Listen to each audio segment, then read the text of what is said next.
Friends, कैसे हो? I hope आप अच्छे होंगे। तो आज हम ये लास्ट टॉपिक है हमारा चैप्टर नंबर 1 का, न्यूमेरिकल सॉल्यूशन है। लास्ट हमने कंप्लीट किया था थ्योरेटिकल पार्ट और आज हम कंप्लीट करेंगे न्यूमेरिकल पार्ट। तो लास्ट हम देखने वाले क्वेश्चन नंबर 17, 18 और 19। तो ये न्यूमेरिकल 1.6 है। तो न्यूमेरिकल सॉल्यूशन 1.6 में हमने 3 क्वेश्चन लिया हुआ है। तीनों क्वेश्चन मैंने बेसिकली लिया हुआ है गुजरात बोर्ड के टेक्स्ट बुक से, ठीक है।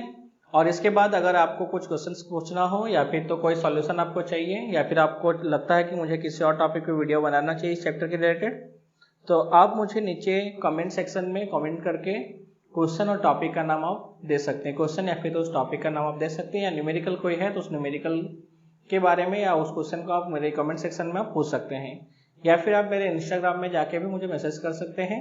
सो चलो आप देखते हैं नया क्वेश्चन। तो क्वेश्चन नंबर 17 हमें कह रहा है an arc of radius r subtends an angle theta at the center with the x-axis in a Cartesian coordinate system. A charge is distributed over the arc such that the linear charge density is lambda. So calculate the electric field at the origin.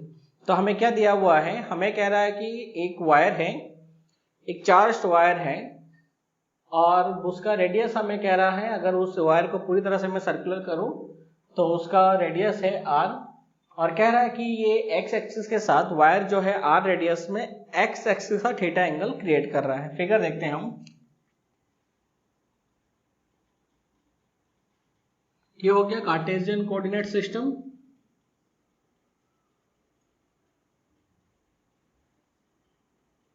तो इस Cartesian coordinate system के अंदर हमें एक wire दिया है ये, और इस वायर का ये सेंटर के साथ में यानी ओरिजिन के साथ हमें एंगल दिया हुआ है। ये एंगल कितना है? ये थीटा एंगल है, ठीक है। वायर कैसा है? लैम्ब्डा चार्ज है इस वायर पर, चार्ज डेंसिटी लैम्ब्डा है। तो हमें कह रहा है कि इसके ओरिजिन पर इस वायर की वजह से जो इलेक्ट्रिक फील्ड होगा वो कितना होगा, बताओ। तो देखो इस वायर का electric field, resultant electric field जो है वो हमें क्लियरली दिख रहा है कि वो ये डायरेक्शन में होगा, क्योंकि हमें कह रहा है कि ये वायर है। क्लियर? अब इसके 2 कंपोनेंट्स होंगे, एक ये और एक ये हो गया y कंपोनेंट और ये हो गया x कंपोनेंट। तो हमें x और y कंपोनेंट फाइंड करके इसकी रिजल्टेंट वैल्यू फाइंड करनी है। तो जैसे हमने पहले भी देखा था कि हम टोटल वैल्यू को एक साथ में कैलकुलेट नहीं कर सकते हैं, तो हम किसके साथ ऑलरेडी एंगल थीटा दिया हुआ है, तो हम एक काम करते हैं, हम x एक्सिस के साथ में एक छोटा सा पार्ट ले लेते हैं वायर का, जो एंगल कितना बना रहा है? वो बना रहा है फाई एंगल। कितना एंगल क्रिएट कर रहा है? ये एंगल क्रिएट कर रहा है फाई, और इसका एंगल पहले से था थीटा, और ये एंगल सपोज कितना बना रहा है? फाई। अब ये जो छोटा सा पार्ट है ये सपोज इसका लेंथ कितना है? dl, और ये छोटा सा पार्ट का एंगुलर लेंथ जो है ये वो सपोज कितना है? d phi. तो अगेन फॉर्मूला हम अप्लाई करेंगे, आर्क अपॉन रेडियस क्या बराबर? तो angle is equal to arc upon radius. So therefore arc is equal to angle into radius, और हमें रेडियस कितना दिया हुआ है? तो हमें कह रहा है रेडियस है r, ठीक है। तो इसका लेंथ हो गया, इस पार्ट का हमें लेंथ मिला dl is equal to r into D phi. तो हमें रिजल्टेंट इलेक्ट्रिक फील्ड फाइंड करना है यहां पर, ठीक है। तो सबसे पहले हम क्या करेंगे? So now let a small element of the wire is dl subtends at an angle phi from x-axis. So therefore dl is equal to क्या होगा? r into D phi. So now the charge on dl, lambda is equal to dq upon dl, so therefore dq is equal to lambda into dl. Clear? So therefore क्या होगा, dq is equal to lambda into r into d phi. This is our equation number 1. ठीक है, चलो. So now the electric field at the origin DE, vector DE is due to dex I cap plus dy j cap. Clear? So d vector E is equal to क्या मिल रहा है हमें, तो हमें मिलेगा k dq upon r square, क्योंकि देखो इसकी डिस्टेंस r ही होगा, ये भी रेडियस है, ये भी रेडियस है, तो सबका लेंथ कितना है, r डिस्टेंस पर है ओरिजिन का वायर से डिस्टेंस कितना होगा, मैंने ये स्मॉल पार्ट लिया है लेकिन डिस्टेंस सबके लिए सेम है, तो k dq upon r square cos phi, clear, I cap plus k dq upon r square sine phi j के. अब देखो जो इसका रिजल्टेंट इलेक्ट्रिक फील्ड है वो कहाँ आ रहा है, तो वो कार्टेशियन के अंदर थर्ड क्वाड्रेंट में आ रहा है, यानी कि इस पार्ट के अंदर x और y दोनों क्या होगा, नेगेटिव, तो हमने ये लिख दिया माइनस में. तो दोनों में से कॉमन क्या है, तो इसीलिए हमें दिख रहा है minus k upon are square. चलो पहले वैल्यू पुट कर देना, dq is equal to lambda r into D phi, so lambda r into D phi into cos phi I cap plus k by R square lambda r into D phi sine phi J cap. एक r से एक r cancel, r से r cancel, बाकी तीन terms को हम common ले लेते हैं, तो हमारे पास कॉमन टर्म है k by are into lambda, तो बचा क्या, cos phi into D phi आई cap plus sine phi into D phi जे कैप. क्लियर?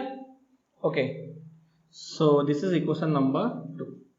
अब देखो चार्ज हमने लिया है छोटा सा एलिमेंट के लिए, टोटल चार्ज कहाँ पर है, यहां से लेके यहां तक, यानी कहां से कहां तक है, इस एंड से लेके पूरा ये एंड तक चार्ज है, यानी कि 0 से लेके कहां तक है पूरा चार्ज, थीटा तक. So therefore now the electric field due to entire wire theta is equal to 0 to theta is equal to theta. Clear? So now E is equal to integration 0 to theta d vector E. So therefore vector E is equal to 0 to theta k minus k by r into lambda cos phi into D phi I cap plus sine phi into D phi J cap. तो इसको हम क्या लिख सकते हैं, vector E is equal to minus k by are into lambda integration 0 to theta cos phi into D phi I cap plus 0 to theta sine phi into d phi j cap. Clear?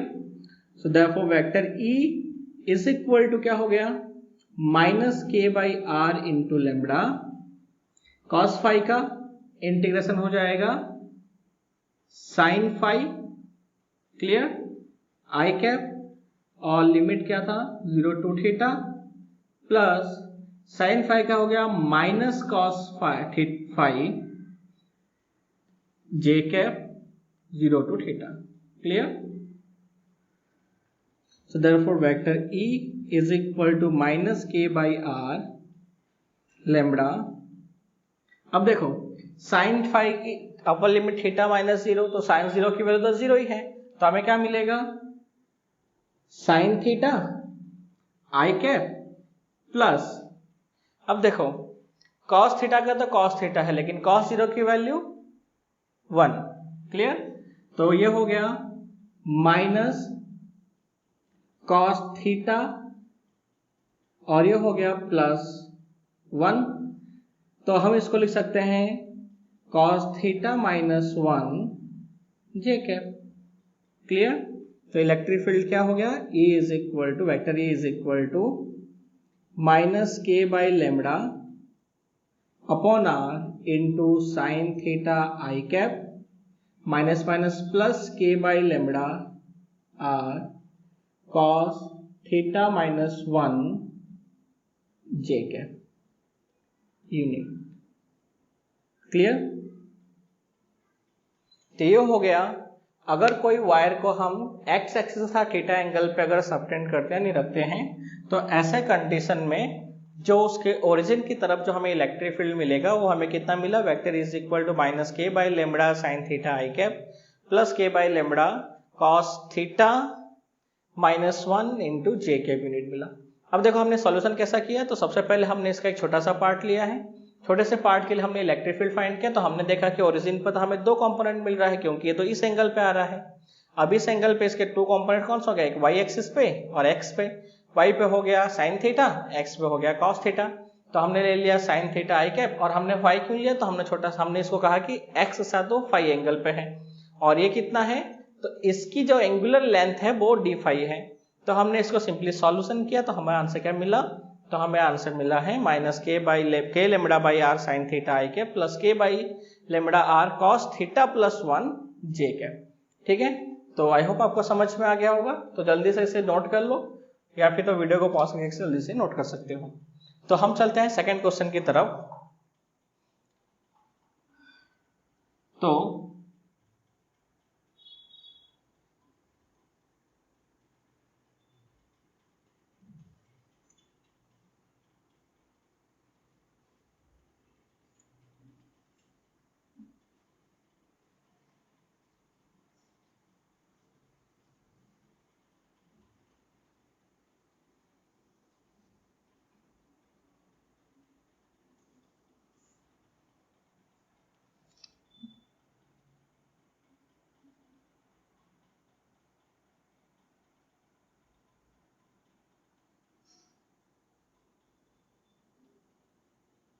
देखो, तो second question में हमें कह रहा है कि particle of mass m and charge q is attached to one end of a thread, the other end of the thread is attached to a large vertically positively charge plate having surface charge density of sigma. तो सबसे पहले हम figure draw करते हैं। देखो हमें क्या कह रहा है, तो हमें कह रहा है कि एक बहुत बड़ा सरफेस है, कैसा चार्ज है, तो सरफेस जो है वो पॉजिटिवली चार्ज है, ठीक है। तो एक पॉजिटिवली चार्ज है, वर्टिकली रखा हुआ है, इसके एक एंड से एक थ्रेड पर एक चार्ज को टाइट किया हुआ है, यानी बांधा हुआ है, और चार्ज की वैल्यू है Q, ठीक है। चार्ज की वैल्यू कितनी है, Q कह रहा है, और इस चार्ज का डेंसिटी दिया हुआ हमें, नहीं चार्ज की वैल्यू है Q और इसकी डेंसिटी दिया है कितना है, सिग्मा। प्लेट का दिया हुआ है having charge and surface density sigma है, प्लेट का सरफेस डेंसिटी जो है वो कितना है, सिग्मा, ठीक है। तो हमें कह रहा है find the angle the thread makes with the plate vertically, तो हमें ये एंगल फाइंड करना है। तो हम क्या करेंगे, सबसे पहले हम इसमें क्या करेंगे, फिगर को हम पहले डिस्क्राइब करेंगे, एफपीटी के अकॉर्डिंग हम इसके ऊपर लगने वाले फोर्सेस को हम कैलकुलेट करते हैं पहले। तो इक्विलिब्रियम में अगर है तो सबसे पहला हो गया ये एक डाउनवर्ड फोर्स जो फिक्स लगेगा, कौन सा, mg, ये थ्रेड है तो ये डायरेक्शन में हमें लग रहा है t का एंगल ये है तो ये डायरेक्शन में कौन सा लग रहा है, t साइन थीटा, और ये डायरेक्शन में अप्लाई हो रहा है t cos थीटा। अब ये चार्ज और ये दोनों चार्ज सेम होने से ये डायरेक्शन इसको ये अपोज कर रहा है, तो इसकी अपोजिट डायरेक्शन में लग रहा है हमारा कौन सा, इलेक्ट्रिक फोर्स EQ।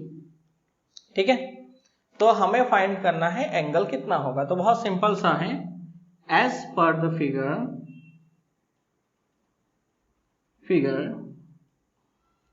क्या होगा, for an equilibrium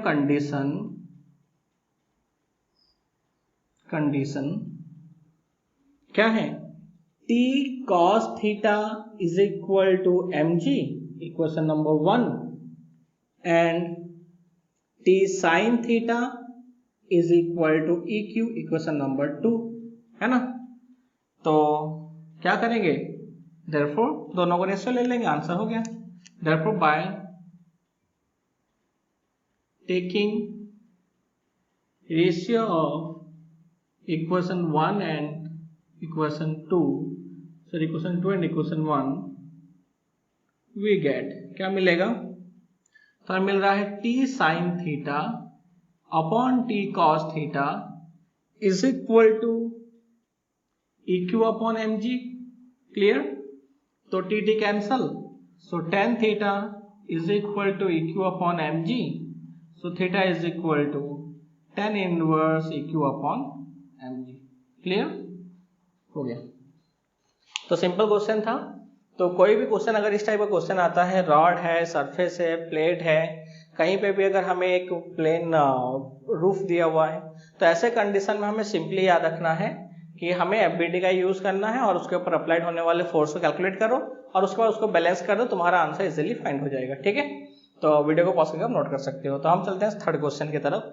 third question के सॉल्यूशन करने से पहले हम थोड़ा सा क्या फाइंड करेंगे, हाँ तुम यहाँ पे EQ की वैल्यू रख सकते हो सिग्मा अपॉन 2 एप्सिलॉन 0, क्योंकि सिंगल सरफेस है और दिया हुआ हमें E, इलेक्ट्रिक फील्ड नहीं दिया है, तो इसीलिए आप तुम यहाँ पे क्या कर सकते हो, theta is equal to tan inverse E की वैल्यू होगा sigma upon 2 epsilon 0 into Q upon mg। ठीक है, चलो देखो आगे। तो हम नेक्स्ट स्टार्ट करते हैं।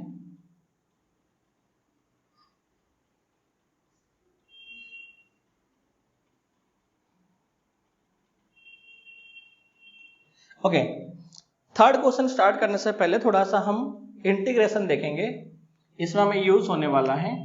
तो इंटीग्रेशन है 0 टू a, सपोज लिमिट है r into dr upon r square plus r square power 3/2, जहां पे ये जो r है वो कैसा है, कांस्टेंट है। ठीक है, तो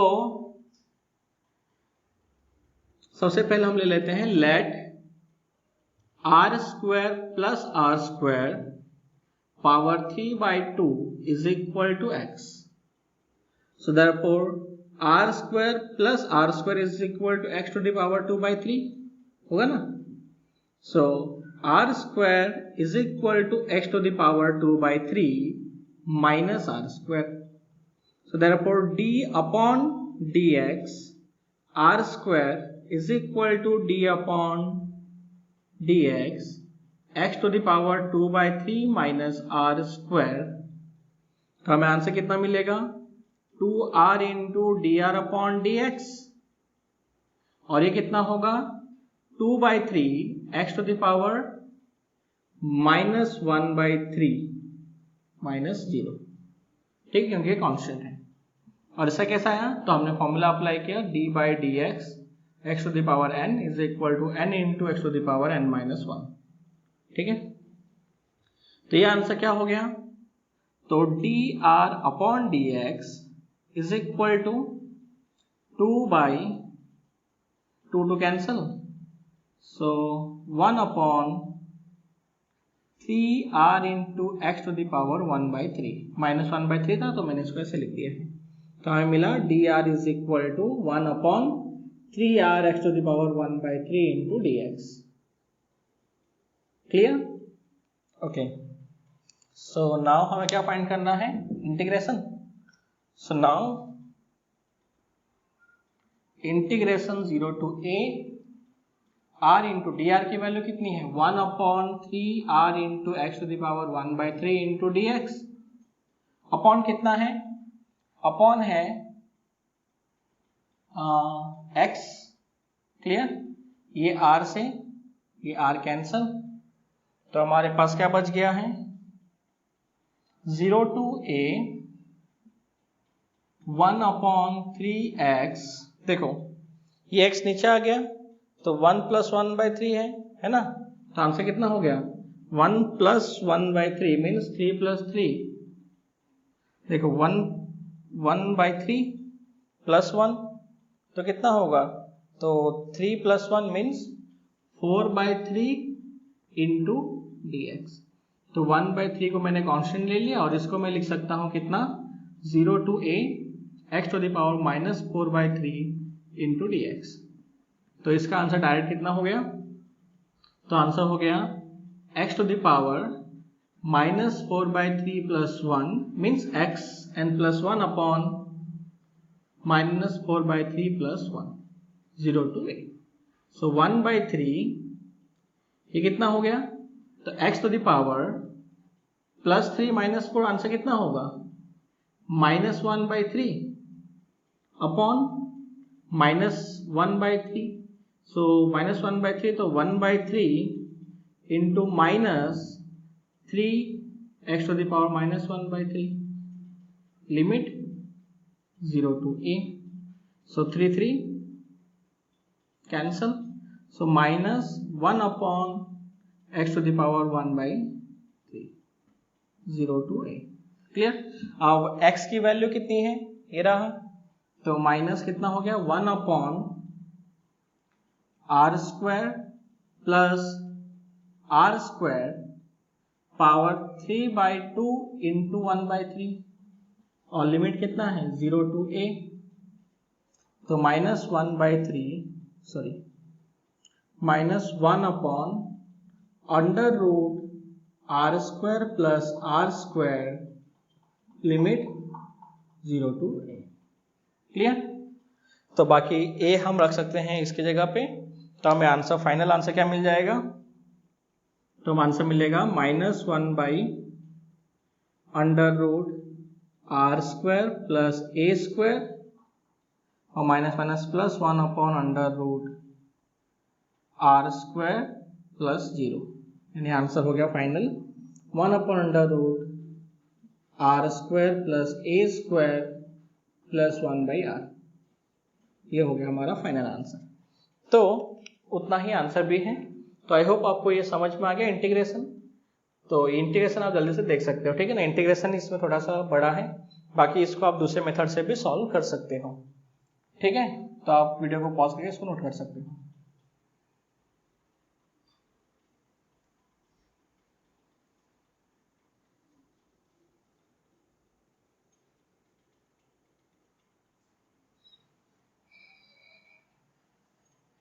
देखो ये तो एक्स्ट्रा इंटीग्रेशन था जो हमें इस क्वेश्चन में यूज होगा, तो हम पूरा इंटीग्रेशन नहीं करने वाले हैं, इसलिए मैंने आपको ये शॉर्ट में पहले बता दिया।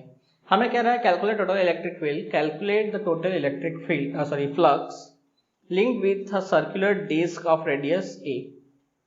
तो हमारे पास क्या है, तो हमारे पास है एक सर्कुलर डिस्क और इसका रेडियस हमें दिया हुआ है a है, ठीक है। कह रहा है situated at a distance r from a point charge q, एक पॉइंट चार्ज है ये q और यहां से डिस्क का डिस्टेंस दिया हुआ है कैपिटल R, ठीक है। तो हमें कह रहा है कि इस डिस्क से लिंक फ्लक्स फाइंड करो। कैसे, तो याद होगा ये चार्ज है, तो ये इलेक्ट्रिक फील्ड लाइंस को ऐसे प्रोड्यूस कर रहा है, हम ऐसा ड्रॉ कर सकते हैं। अब ये फील्ड लाइन इसको क्या कर, इस प्लेट को वो ऐसे जाके उसको इंटरसेक्ट कर रहे हैं, ऐसे क्रॉस कर रहे हैं। और जब नंबर ऑफ फील्ड लाइन किसी भी प्लेट में से पास होगा, उस प्लेट पर उसकी इंटेंसिटी को या उस नंबर ऑफ फील्ड को यानी इलेक्ट्रिक फील्ड को हम क्या कहेंगे, फ्लक्स। याद होगा आपको, phi = E × A, है ना। तो हमें इस फ्लक्स फाइंड करना, लेकिन हम क्या नहीं कर सकते, मैंने पहले भी कहा था, ऐसे सिचुएशन के अंदर, ऐसे कंडीशंस में हम उसके टोटल वैल्यू को नहीं कैलकुलेट कर पाते। तो हम क्या कैलकुलेट करेंगे, तो इस प्लेट पर एक स्मॉल पार्ट लेंगे, उसकी वैल्यू कैलकुलेट करके उसको हम क्या कर देंगे, इंटीग्रेशन कर देंगे, ठीक है। तो हम इस पे एक छोटा सा पार्ट ले लिए डिस्क का, ये सपोज करो कि इसका थिकनेस जो है वो है dr और रेडियस जो है वो है स्मॉल r, ठीक है। Let a small element of this disc is having radius r and thickness dr, ठीक है। So therefore the total surface area of the disk dA is equal to कितना हो गया, 2 pi r into dr, clear, equation 1, ठीक है। Okay, तो इस point पर ये जो डिस्क है इसका जो डिस्टेंस है सपोज कितना है, x, क्लियर। तो इस पार्ट पर हमें फ्लक्स क्या होगा, therefore the flux linked with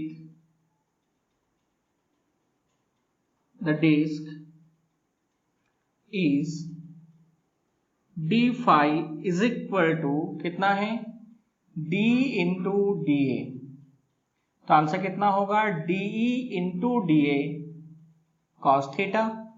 so therefore d phi is equal to कितना हो जाएगा, तो ये हो गया k dq upon x square, clear, into dA, और dA की वैल्यू कितनी है, तो dA की वैल्यू है 2 पाई r इंटू dr, और cos थीटा की वैल्यू क्या हो जाएगी, अगर ये थीटा है तो cos थीटा की वैल्यू एडजेसेंट अपॉन हाइपोटेन्यूस, तो ये हो गया r अपॉन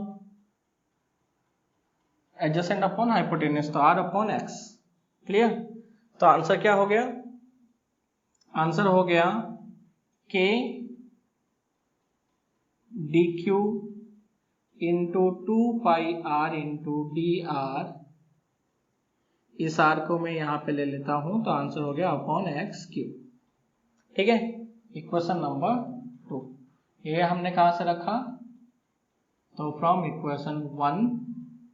अब हम पहले फाइंड कर लेते हैं x की वैल्यू, तो कहां से, तो from the figure according to Pythagoras theorem क्या होगा, x square is equal to r square plus capital R square, है ना। तो x is equal to r square plus R square power 1/2, so x cube is equal to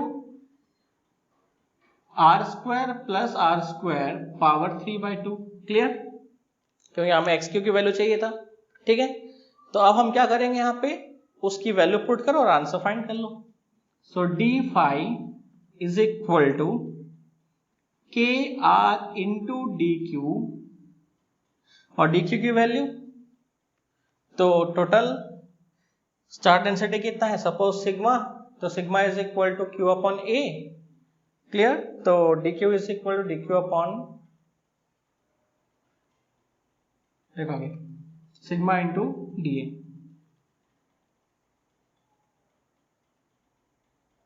okay next. तो answer कितना होगा, तो d q की value हो गई,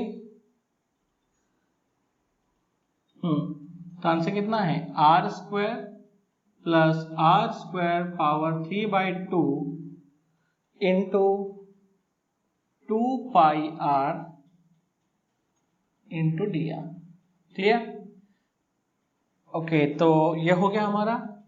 अब इसको हम देते हैं equation number 3। So now sigma is equal to total charge upon a, तो so therefore now sigma is equal to dq upon dq upon dA, so dq is equal to sigma into dA, तो सिग्मा की value कितनी हो गई, q upon a, q means pi r square into dA। Clear? तो हमें answer क्या मिलेगा,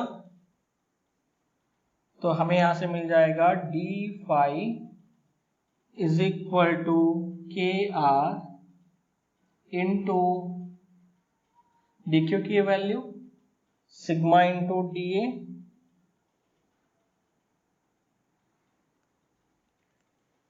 तो जल्दी से नोट करो।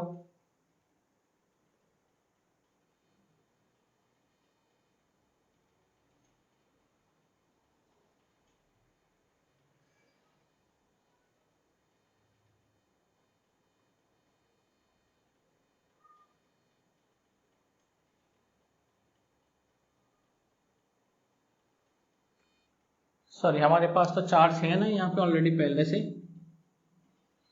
तो हम इसको ले लेते हैं के क्यू, है ना, तो क्योंकि हमें दिया हुआ है क्यू चार्ज है, तो इलेक्ट्रिक फील्ड हो गया के क्यू।